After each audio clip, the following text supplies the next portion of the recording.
Friends, now we have to start this video with a question we have on the screen. थोड़ा लंबा सवाल है, so kindly have some patience while reading it. Figure आपको दी हुई है जहाँ पर एक बाई कॉन्वेक्स थिन लेंस दिया हुआ है जो कि कहा जा रहा है आपसे it's made up of glass with refractive index 1.5. That's cool.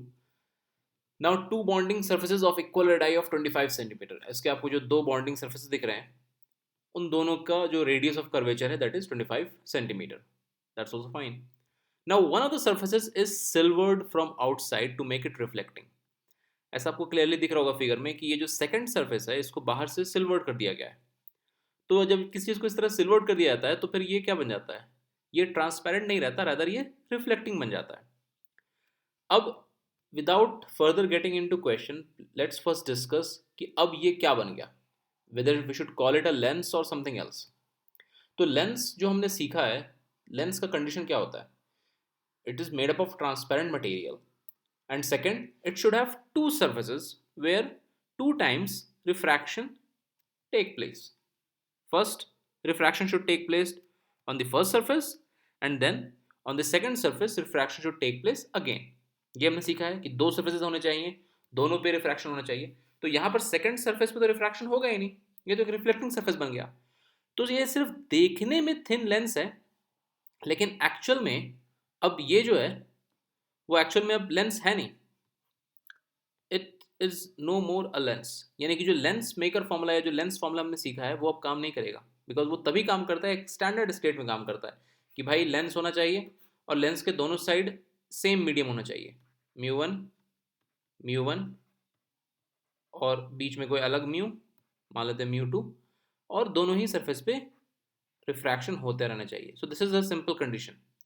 लेकिन जब वो कंडीशन सेटिस्फाई नहीं हो पा रहा है, यहाँ पर एक रिफ्लेक्टिंग सरफेस आ गया, then it's no more a lens. तो यहाँ पर ये केस लेंगे ही नहीं है.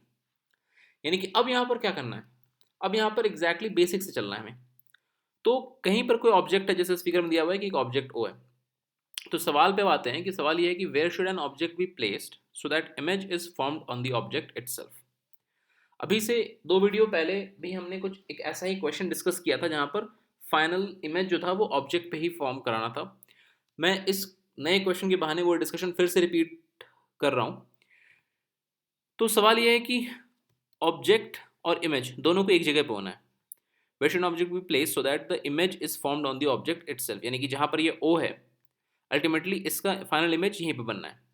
तो पहले तो देखते हैं कि इस फाइनल इमेज बनने में बीच में चीज़ें क्या क्या आएंगी रास्ते में. तो पहले हमारे सामने एक ऑब्जेक्ट है, ऑब्जेक्ट से लाइट निकली, पॉइंट ए पर गई. पॉइंट ए पर क्या हुआ, पॉइंट ए पर बेसिकली रिफ्रैक्शन हुआ. क्योंकि अब यहाँ पर ये लेंस तो है नहीं, लेकिन लेंस नहीं है मगर एक कर्व्ड सरफेस तो है ना, जिसके एक तरफ अलग मीडियम है, एक तरफ अलग मीडियम है. इस तरफ कौन सा मीडियम है, इस तरफ है म्यूजिकल टू 1 एयर, और बीच में क्या है, यहाँ पर है 1.5. तो जब दो अलग अलग मीडियम होते हैं ऑपोजिट साइड पर, तो उस केस में ये जो बाउंड्री है ये एक रिफ्रैक्शन थ्रू कर्व्ड सरफेस का काम करेगा. तो यहाँ पर यानी कि रिफ्रैक्शन हो जाएगा. अब इस रिफ्रैक्शन की वजह से जाहिर सी बात है इस ऑब्जेक्ट का कोई ना कोई इमेज बनेगा, इंटरम इमेज से हम कह सकते हैं. यानी कि लाइट बेंड होगी, बेंड होकर के पॉइंट बी पर जाएगी. जब पॉइंट बी पर जाएगी तो वहाँ पर क्या होना है, बेसिकली वहाँ पर अब क्या होना है, वहाँ पर होना है रिफ्लेक्शन. क्योंकि पॉइंट बी अब क्या बन गया, पॉइंट बी एक रिफ्लेक्टिंग सरफेस है, तो यहाँ पर हमें रिफ्लेक्शन का फॉर्मूला लगाना है. फिर पॉइंट बी से लाइट फर्दर रिफ्लेक्ट होने के बाद फिर क्या होगा लाइट के साथ, वो फिर से वापस से इस सरफेस पर आएगी. यानी कि फिर से क्या होना है, फिर से होना है यहाँ पर रिफ्रैक्शन. तो अगेन रिफ्रैक्शन दो बार हो रहा है, और रिफ्रैक्शन होने के बाद फाइनली जाकर के इमेज कहीं फॉर्म होगा. अब सवाल का कंडीशन ये है कि ये इमेज कहाँ पर फॉर्म हो, एग्जैक्टली जहाँ पर ऑब्जेक्ट है वहीं पर इमेज फॉर्म हो. तो यहाँ पर बेसिकली क्या हो रहा है, यहाँ पर अगेन लाइट जो है वो पाथ को रिट्रेस कर रही है. तो रिट्रेस ऑफ पाथ एक कॉन्सेप्ट है जहाँ पर जिसकी हमें ज़रूरत पड़ती है अगर आपको ऑब्जेक्ट की जगह के ऊपर ही इमेज फॉर्म कराना है. तो अब इसको हम ऐसे सोचेंगे कि यहाँ से जब ऑब्जेक्ट ओ है, ओ से एक लाइट निकली ए पॉइंट पर, तो यहाँ पर रिफ्रैक्शन हुआ, तो कोई एक इंटरम इमेज फॉर्म हुआ I1, राइट. I1 अब काम किस चीज़ का करेगा, I1 अब एक ऑब्जेक्ट का काम करेगा फॉर पॉइंट बी. तो I1 अब यहाँ फीड होगा रिफ्लेक्शन के प्रोसेस में, और रिफ्लेक्शन का जो प्रोसेस है वो इससे एक दूसरा इमेज क्रिएट करेगा, that will be let's say I2। ठीक है, अब ये I2 जो हुआ आफ्टर रिफ्लेक्शन, ये फिर से कहाँ जाएगा, ये फिर से जाएगा रिफ्रैक्शन में। अब रिफ्रैक्शन दोबारा जब हो रहा है, यानी कि बी ने जब लाइट को रिफ्लेक्ट कर दिया तो एक नया इमेज बना I2, वो एज एन ऑब्जेक्ट काम करेगा for the second time refraction, और फाइनल इमेज जो है I, that will simply coincide with the initial object. तो ये लास्ट स्टेप में ऐसा तभी पॉसिबल है ना, जब ये रिफ्रैक्शन जो पहली बार हो रहा था वो I1 को कहाँ फॉर्म करे, वो I1 को फॉर्म करे इस मिरर के, this I1 should be formed at centre of curvature of this mirror. क्योंकि हमें पता है कि जब I1 को मिरर के सेंटर ऑफ कर्वेचर पे फॉर्म करेंगे तो उस केस में क्या होगा, C ऑफ मिरर, तो उस केस में क्या होगा, उस केस में ये होगा कि मिरर फिर I1 का जो इमेज बनाएगा जो कि I2 है, वो कहाँ बनाएगा, वो एग्जैक्टली जहाँ पर I1 है वहीं पर I2 बनेगा। तो I1 और I2 फिर से क्या होंगे, ये दोनों कोइंसाइड कर जाएंगे। ठीक है, I1 and I2 will be at same place. अब जहाँ पर I1 बना वहीं पर I2 बना, तो अब जब I2 एज एन ऑब्जेक्ट काम करेगा for the second time refraction, कि अब वापस आ रही है लाइट, तो पहली बार रिफ्लेक्शन जब हुआ था तो उस रिफ्लेक्शन ने O के इमेज कहीं फॉर्म किया I1, लेट से हमें नहीं पता कहाँ पर है, उसकी अब मेहनत करने में ज़रूरत ही नहीं है हमें, मतलब डायग्राम में जाना ही नहीं है, कहीं पर भी फॉर्म किया, मान लो इस ऑब्जेक्ट को रिफ्रैक्शन के थ्रू I1 कहीं पर भी फॉर्म किया। अब सेम उसी जगह पर रिफ्रैक्शन हो रहा है, लेकिन जो इमेज फॉर्म होनी है फाइनल वो इस ऑब्जेक्ट पे फॉर्म होनी है, तो वो तभी पॉसिबल है ना जब जो ऑब्जेक्ट हो I2 इस सेकंड रिफ्रैक्शन के लिए वो I1 की जगह पर हो। तो अगर I1 और I2 अपनी जगह पर होंगे तो कॉरस्पॉन्डिंग ऑब्जेक्ट और इमेज, एकदम इनिशियल ऑब्जेक्ट और फाइनल इमेज वो भी अपनी जगह पर मिलेगा। लेकिन ये कब मिलेगा, ये तब मिलेगा जब I1 और I2 अपनी जगह पर है। तो I1 और I2 अपनी जगह पर कब होंगे, जब I1 centre of curvature of mirror पे फॉर्म होता है। ओके, तो यही चीज़ है जो उसको हम कहते हैं रिट्रेस ऑफ पाथ। तो रिट्रेस ऑफ पाथ के लिए कंडीशन यही होता है कि जो एंड पे रिफ्लेक्शन हो रहा हो उस रिफ्लेक्शन का जो इमेज बन रहा हो वो उसके ऑब्जेक्ट पे ही बन रहा हो। तो वो तभी पॉसिबल है जब आप इस रिफ्लेक्शन प्रोसेस को इसके सेंटर ऑफ कर्वेचर पे कराएं। मैं फिर से लिख देता हूँ, इनिशियल ऑब्जेक्ट बना I1, यहाँ से बना I2, और I2 से फिर क्या मिलेगा हमें, I2 से हमें मिलेगा फाइनल I। ये O और ये I, ये दोनों को कॉन्साइड करना है।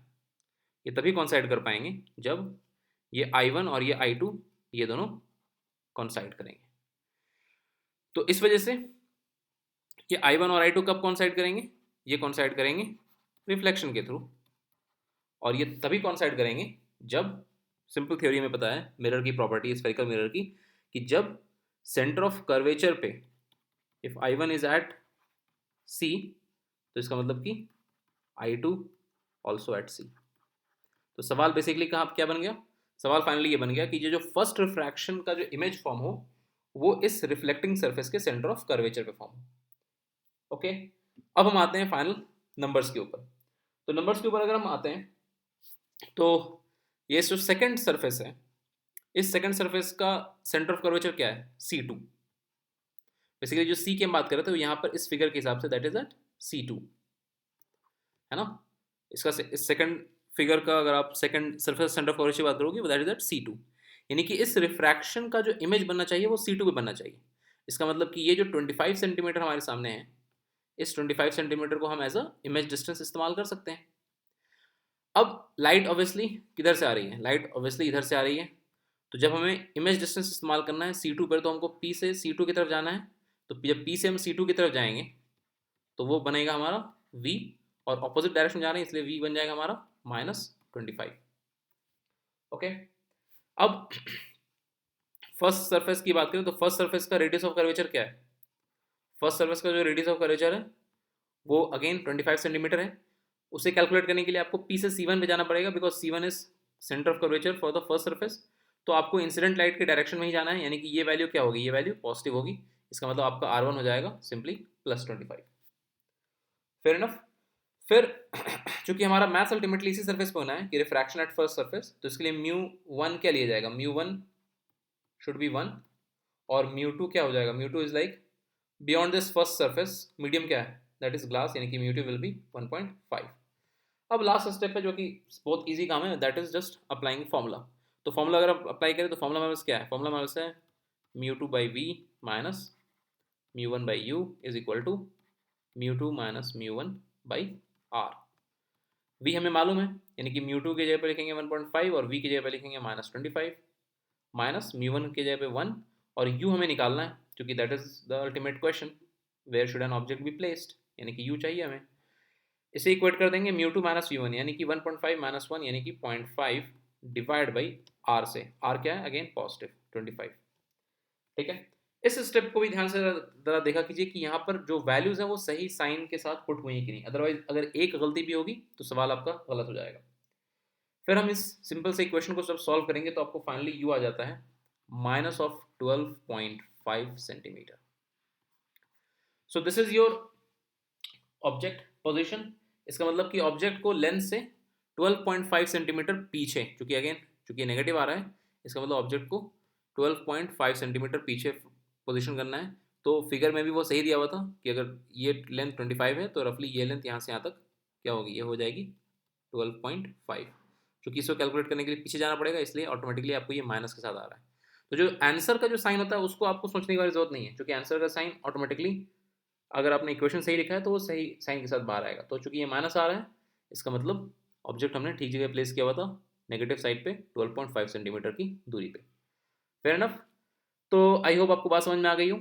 जब भी इस तरह का सवाल है कि इमेज और ऑब्जेक्ट को एक ही जगह पर रखना है, तो एंड पे जो भी रिफ्लेक्शन होगा वो रिफ्लेक्शन में ऑब्जेक्ट और इमेज, उस रिफ्लेक्शन के कॉरस्पॉन्डिंग का जो ऑब्जेक्ट और इमेज है, जैसे यहाँ पर I1 एंड I2, तो ये दोनों सेंटर ऑफ कर्वेचर होने चाहिए। मतलब आपको दूसरे का चिंता नहीं करना, आप बस I1 को सेंटर ऑफ कर्वेचर पे पहुँचाओ।